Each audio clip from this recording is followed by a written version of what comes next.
maalinkii ugu dambeysay oo la rabay Safiya in laga wado wadanka Jarmalka oo loo celiyo Soomaaliya ayaa waxa imaanayo familkii rabay oo ay rabtay naagtan inay gabadhan haystaan. waxay leeyihiin naga raali noqo waxaan soo go'aansanay ani xaaskayga maadaama ilma aanan dhalaynin oo xaaskayga macnaha ilma dhalaynin asaga ilma u laakiin xaaska ilma dhalaynin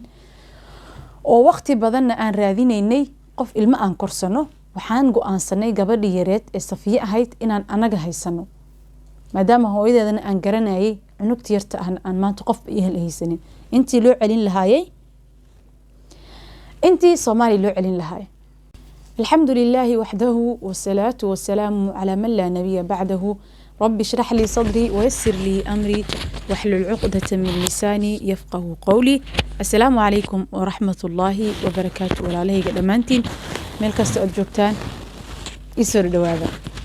يسور دواذا ميشان هذا يغفر سنة نوا جنال كيغي آمين الشيقنا وحان وذا ما انت قصة قبر صومالية كل عذي oo hooyo Soomaaliyeed ku dhacdan wada maanta oo wadanka Jarmalka ka dhacday marka insha Allah waxa rajeynaa dhagiina si fiican u furteen wax badan laga qaato maanta laga faa'iido insha Allah qisadan waxay u dhacaysaa sidatan gabadha waxay ku socotaa cunug yar oo hal sano jirto iyo hooyadeedii ku socotaa marka labadooda maraba inaan magacooda sheego magacaan u baxsanaynaa مثلا gabadha yarta ah waxaan u bixinayaa Safiyan u bixinaa insha Allah hooyadeedan waxaan u bixinaa Caasho u bixinaa Caasho waxay dhashay Safiyo marka maxay tahay qisada labadan qof waxay tahay waxa la go'aansanayaa in Soomaaliya loo celiyo waxa loogu celinayaa Soomaaliya Caasho ayaa waxay ku dhimatay shil gaari markay ku dhimatayna waxay dawladda qaybtii ajnabiga oo ayada feelkeeda qaabilsaneed ay go'aansatay gabadhan in wadankeeda lagu celiyo inta wadanka loogu sii celinayay ka horna oo la sii geeyo haymamka ilmaha lagu haayo meesha ilmaha lagu haayo wasaaradda ilmaha oo ilmaha ay ku xanaanayso meesha la geeyay waxa loo dhiibay naag oo Batrooya la dhahaa wadankan Jarmalka lagu dhahaa naag haynayso ilmaha marka naagta ilmaha haynayso ayaa qisada oo dhan soo bandhigi doonto gabadha yarta hayso waxay leedahay naagtan waa naag kaniisada u shaqeyso wadadka ku shaqeeyo anaga soo fi sabiilillah ma dhahno ayagana sidoo kale fi sabiil taaquud ay ku shaqeeyaan ayaga marka waxa waaye naagtana waxay go'aansanaysaa in aan Safiyo loo celinin Soomaaliya ogaada Safiyo waxay jirtaa hal sano waxay raadinaysaa naagtii kaniisada u shaqeynaysa oo ilmaha haynaysay waxay raadinaysaa looyaradii oo Safiyo hooyadeeda u ahayd looyarka markii intaysan dhimanin ka hor aysan shilka gaariga ku dhimanin Caasha waxay leedahay waan ku baryayaa gabadhan hooyadeeda Heblaayo soo mataqaanid waan aqaanaa Heblaayo shil gaariga ku dhimatay cunugtaana ayada dhashay oo waxa la rabaa in Soomaaliya loo celiyo wasaaradda ajnabiga naagtii ayada feelkeeda haysay ayaa waxay go'aansatay in Safiyaray loo celiyo dalka Soomaaliya waxaan ka rabaa inaa caawisid oo aan Safiya loo celinin dalka Soomaaliya maxaa yeelay dalka Soomaaliya meel ilmo ku noolaan karaan ma aha waa siday ayaga aaminsan yihiin ama ay jecel yihiin dad badan ay ka tahay badaacad u maleeyaan meel lagu noolaan karin inay tahay xaqiiqatan dagaal waa ka jira dhibaato fara badan way ka jirtaa laakiin dalkeena waay midka u dalxiis ka tagno waa midka ehelkeena iyo qaraabadeena iyo awlaadeena ay ku nool yihiin ilaahay ha noo xifdi dalkeena dadkeena insha Allah iyo diinteenaba waxay leedahay mar raba in meeshaas loo celiyo waxaan rabaa inay caawisid marka waxay u tagaysaa naagtii looyarada ahayd naagtii ayada feelkeeda haysay waxay leedahay sidee ku dhici kartaa cunug hal sano jiro hooyadiis shil ku dhimatay in aad u celisid dal ya oo wax laga cuno lahayn oo dagaal ka socdo oo wax barasho lahayn oo mustaqbal lahayn ayadoo ay ku nooshahay dal mustaqbal leh wax barasho leh wax kasta leh laakiin sidaas ay tahay waan ku noolnahay wax laga cunana waa haysanaa alxamdulillah wax la cuno waa la haystaa waan lagu nool yahay dad badan ku nool abni daro way jirtaa dawlad xumo way jirtaa dhibaato fara badan iska jirtaa mar walba way soo jirtay ilaa 30 sano laakiin waxa waaye xaqiiqada waxaad ogaan kartaa dalka qofka markuu taga meesha ogaan karaa marka waxay leedahay sidee ku dhici kartaa dalka noocaas inaad u geysid cunugtan oo dalka sidan u fiican oo mustaqbal kale inaad ka wadid waxay leedahay waxba iga ma galin albaabka iga dago looyaradii kabaha la sugu soo dhufanaa naagtan waxay ku soo laabanaysaa gabadhi yareed naagtii haysay ku soo laabanayso kaniisada u shaqeynaysay waxay leedahay adiga maxaa ka taqaanaa ay leedahay adiga caasha maxaad ka taqaanaa waxay leedahay aniga caasho markii shilka gaari ku dhimatay alaab yaraan gurigeeda ka soo qaaday oo kartoonka aan ku soo aruuriyay oo hooyada leedahay qaas ah si ay ugu noqoto Safiya xasuus bari markay weynaato waxa kamid ah buugeeda wax ku qoranaysay oo maalinlaha ahaa sawiro iyo waxyaabo badan oo qaas ah marka alaabteedii baa la baarayaa waxa laga helaa sawiro laga helayaa oo ah in sheeg dad ay la sawiran tahay waxyaabo qaas ah sababtu waxaas loo raadinayeen waxay tahay walaalayaal waxa la rabaa Safiyo qofkii dhalay in la ogaado aabihii Safiyo ma aha Soomaali aabaheeda dabcan dibkaas ma dhici lahayn hadii caasho ay Soomaali ku dhex jiri lahayd ay Soomaali la dhaqmi lahayd oo Soomaali cunugan u dhali lahaa laakiin lil'asaf wax walba Soomaali shaqo ku leh gabadhaas way ka fogaatay marka sidaas darteeda waxay go'aansatay looyaradii inay raadiso dadka ay la sawirneed waxa la arkay nin bay la sawirneed ninka ay la sawiran tahay ayaa la raadiyay iyo meesha ay kula sawiran tahay marka inta ninka la raadinin ka hor waxa la aqoonsaday meesha ay joogan ay sawirku ku galeen meesha waa meel iskool dheesh lagu barto way tagaysaa iskool lagu dheelo way tagaysaa markay tagto waxay weydiinaysaa shaqaalihii meesha waxay leedahay ma taqaana dadka meeshan ku sawiran naagti waxay leedahay waa aqaana caasho soo ma aha marka way caynaysaa waxay leedahay caasho tii noocan iyo noocan ahayd soo ma aha waxa iga weydiinaysaa ma rabo caayada la caayay gabadhaas inaan idin sheego laakiin waxa rajaynaa inay fahmi doontiin waxay leedahay boqolaal qof ay la sawiran tahay ama boqolaal qof ay la socotay maxaa aniga markii iga weydiinaysaa waxay leedahay naagta waxaas ku sheegaysid way dhimatay oo shil gaari ku dhimatay way naxaysaa waxay leedahay waa ka xumahay laakiin ma ku sii caawinay ma rabo inaan ku caawiyo waayo ninka ila sawiran tahay taqaana ayada waxay leedahay waa ku bariyaa cunug yar leedahay cunugteedii loo celin raba Soomaaliya aabaheed inaan helaan rabaa oo ku bariyaa ii sheeg waxay leedahay waxa la yiraahdaa ninkan hebel ayaa la yiraahdaa ninkan hebel la dhahaa ninkaasna ayay waqti badan isla qaadan jireen oo isla socon jireen dad kalena way jiraan على حال نينكي أدريسكيس لصوها لا نينكي اللي رادينا لو تجا وحل ليه هاي متقنا عاشق قفل ده هاي وليه هاي عنقي الشيء عنقي ذنا وحن لينا يا إنا أذيك هذا الشيء وحناقة نينكا ناكل نوقبا وحوليه هاي أنا كمر اللي ناكتس عنق وحوا أنا قد الحين لكن أنا كشقكم اللي عاشوا الماء أنا كمر علين عنقاس أي الشيء أنا كشقكم اللي هي عاشوا لو يرد وحي لا ذا كاجا ما هراي سداس waxaan rabaa ina maartay laga qaado DNA laga qaado oo lagu baaro ina adiga dhashay iyo in kale ninka horta noloshiisa way qaribmaysaa naagtii wila dagaalaysaa ugu dambeyn waxa la soo ogaanayaa in uusan gabadhan asaga dhalin naagtii ninkii la soo eedeeyay naagtiisa warqad intay qaaday ugu tagaysaa xafiiskeeda leedahay nolosheena baabi'in rabtay laakiin ninkii gabadhan yartaa ma dhalin nabadgelidin noogu dadaal naagta looyaradu way qaracmaysaa yani optionka kaliya u furnaa marajadii ay lahayd kaliya waxay ninka inuu dhalo cunugtan ninkan waa nin jarmal ah sankay kaga duri lahayd inuu haayo iyo inuu biilo oo cunugtan lagu haayo wadankan ay joogto marka maadaama la yiri naagtii gabadhii hooyadeed ay dhimatay ninkan asaga dhalin cunugtii waxa waaye saddex isbuuc waqti la haystay oo ah celiska gabadhan yarta Safiyo wayna xaysaa marka looyarada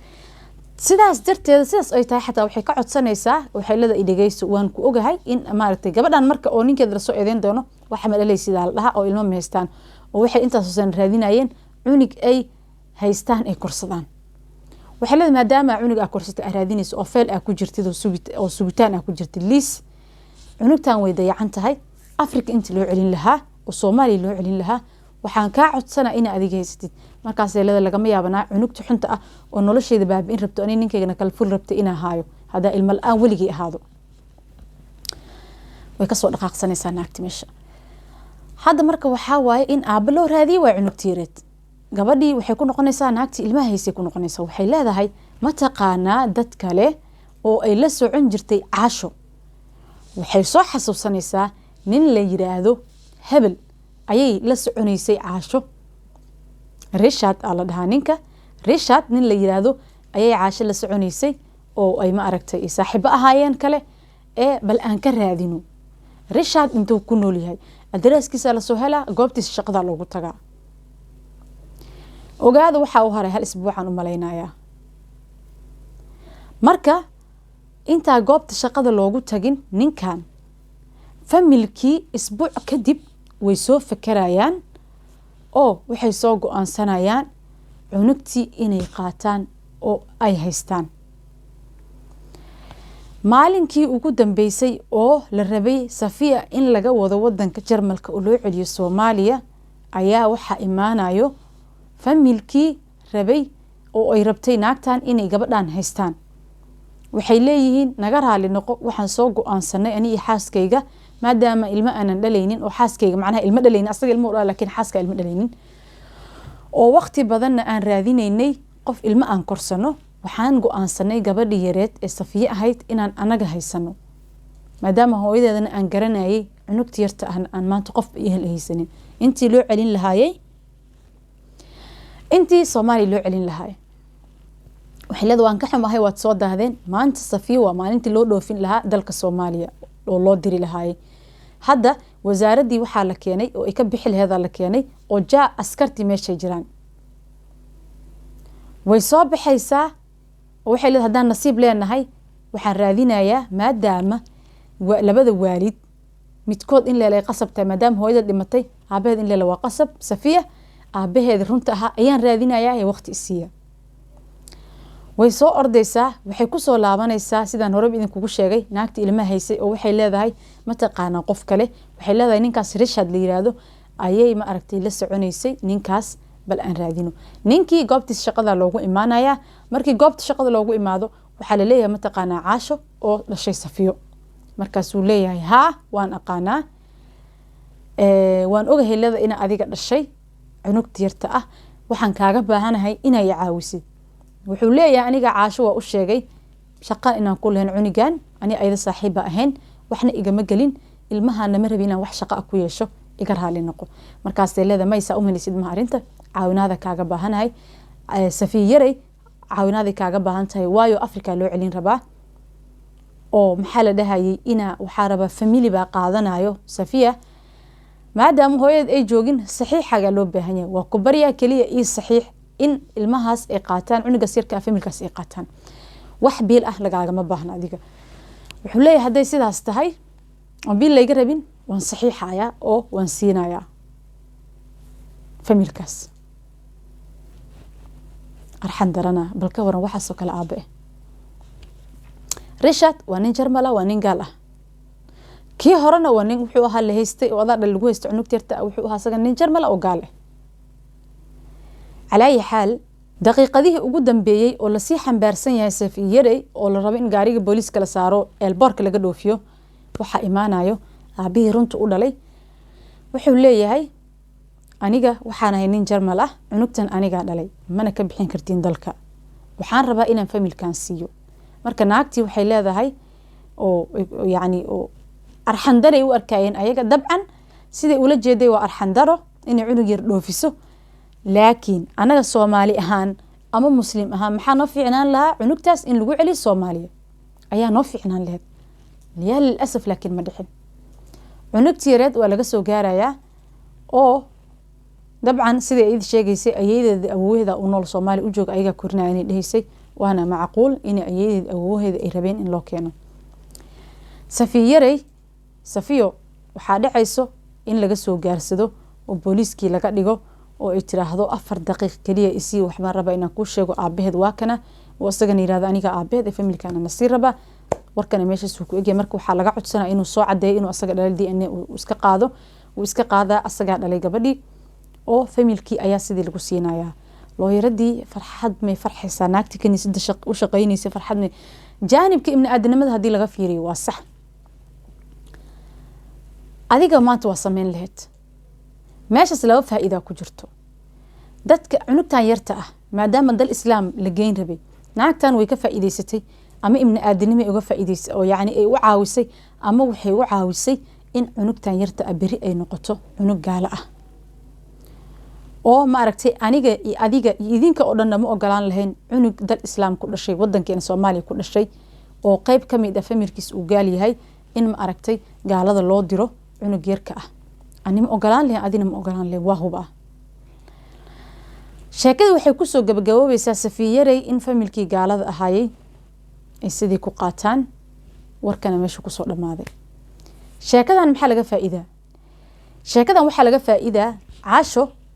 haddii ay dad Soomaali ah muslimiin la dhaqmi lahayd gabadheeda yarta ah maanta uma gacan gali lahayn dad gaal ah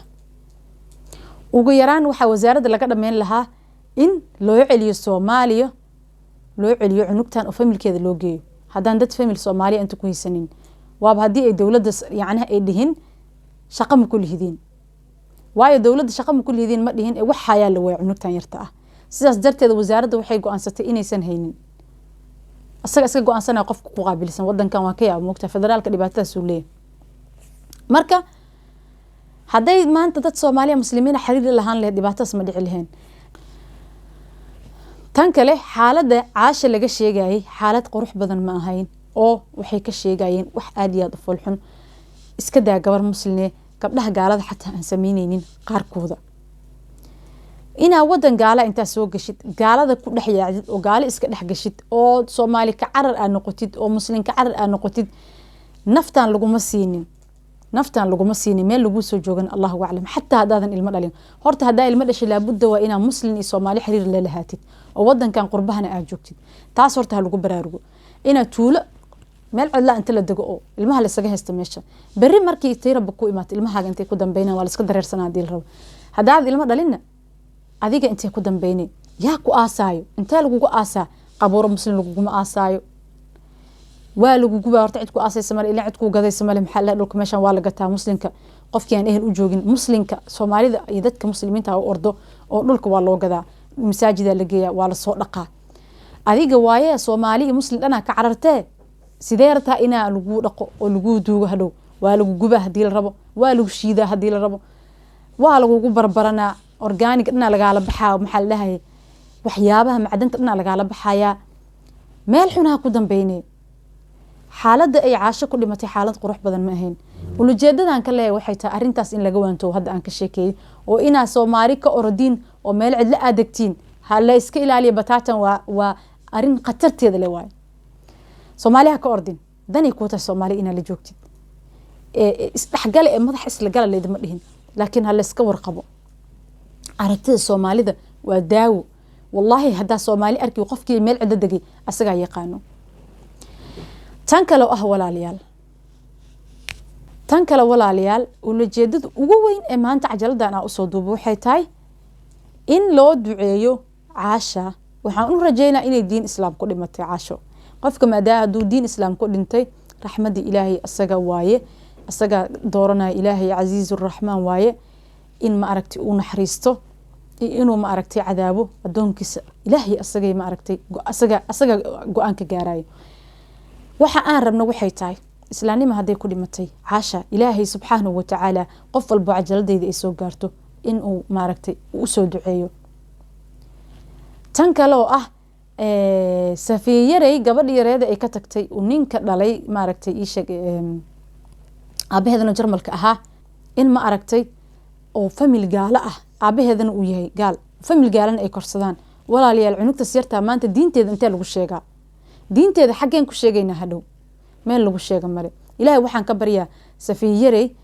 inuu Ilaahay subhanahu wa ta'ala badbaadiyo iimaankeeda u badbaadiyo oo dadkii qaatay ee noqdaan dad wanaagsan ay dhahaan familkaaga hooyadaada waxay ahayd muslim ay ahayd